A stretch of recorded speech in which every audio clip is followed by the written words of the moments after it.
सुप्रभात बच्चों, मैं रेखा सिन्हा।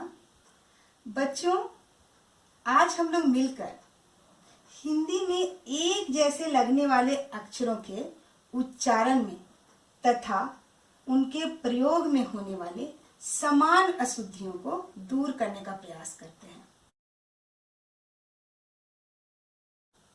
बच्चों, सबसे पहले हम यहाँ देखते हैं, ये है ड और ये है ड़। ड में जब एक डॉट लगता है तो ये बन जाता है ड़। इसके उच्चारण में अंतर आ जाते हैं।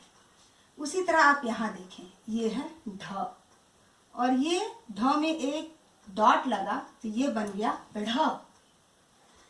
ड एवं ढ के उच्चारण में हमारा जीव सीधे तालु से टकराता है तथा ड़ और ढ के उच्चारण में हमारा जीव घूम कर तालु से टकराता है।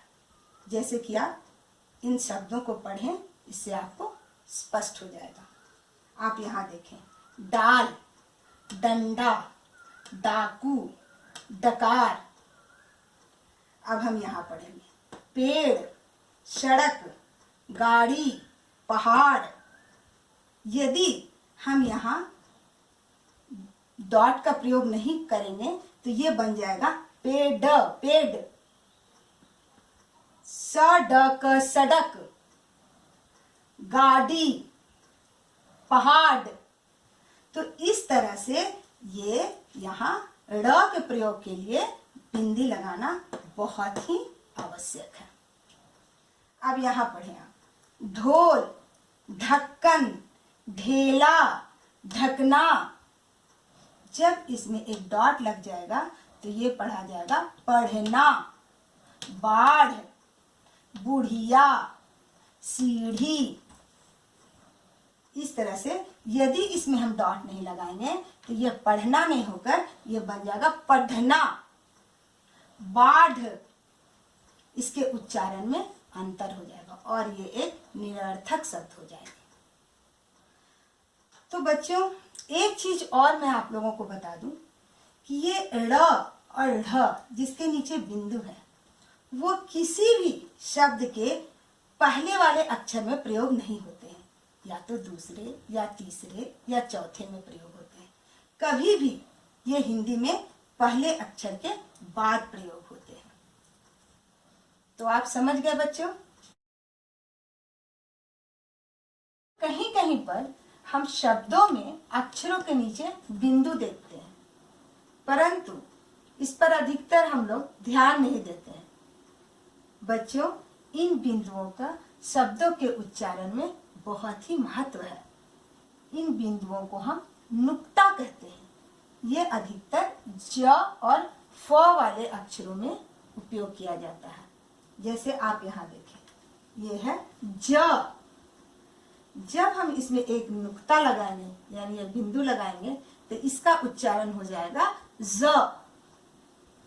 उसी तरह फ, फ पर एक जब हम नुक्ता लगाते हैं तो ये बन जाता है फ। तो इस तरह बच्चों आप लोग देखें कि नुक्ता लगाने से इन अक्षरों के उच्चारण में कितना फर्क हुआ। बच्चों, अब हम लोग र में लगने वाले छोटी ऊ और बड़ी ऊ की मात्राओं को समझते हैं। र में लगने वाले छोटी ऊ की मात्रा का मतलब हुआ हर्ष ऊ, वो जल्दी बोला जाता है, रू। हर्ष मतलब जल्दी बोलने वाला, रू। उसी तरह यहाँ बड़ी ऊ, बड़ी ऊ में हम इसे दीर्घ ऊ भी कहते हैं और इसे देर तक बोला जाता है। आप यहाँ देखें और इससे आप समझ पाएंगे कि कैसे इसका इस्तेमाल होता है। र छोटी ऊ की मात्रा रू, रुई, रुचि, रुपया। उसी तरह आप यहाँ देखें, र बड़ी ऊ की मात्रा रू, रूमाल, रूपा, रूस। ये देर तक बोला जाता है। बड़ी ऊ की मात्रा को हमेशा हम देर तक बोलते हैं। अब आप लोग अधिकतर इसको लिखने में गलतियां कर जाते हैं। ये हुआ छोटी र लिखकर एक नीचे की तरफ इस तरह से एक कर्व बनाए, ये हो गया रू। उसी तरह से र यहाँ आप लिखेंगे और इसमें एक हल्का सा डंडा देकर इसे गोल नीचे की तरफ करेंगे, ये हो जाएगा बड़ी ऊ। बच्चों, अब मैं समझती हूँ कि इस तरह के शब्दों के प्रयोग में एवं उच्चारण पर आप ध्यान देंगे और भविष्य में आपसे ऐसी गलतियाँ नहीं होंगी। धन्यवाद बच्चों।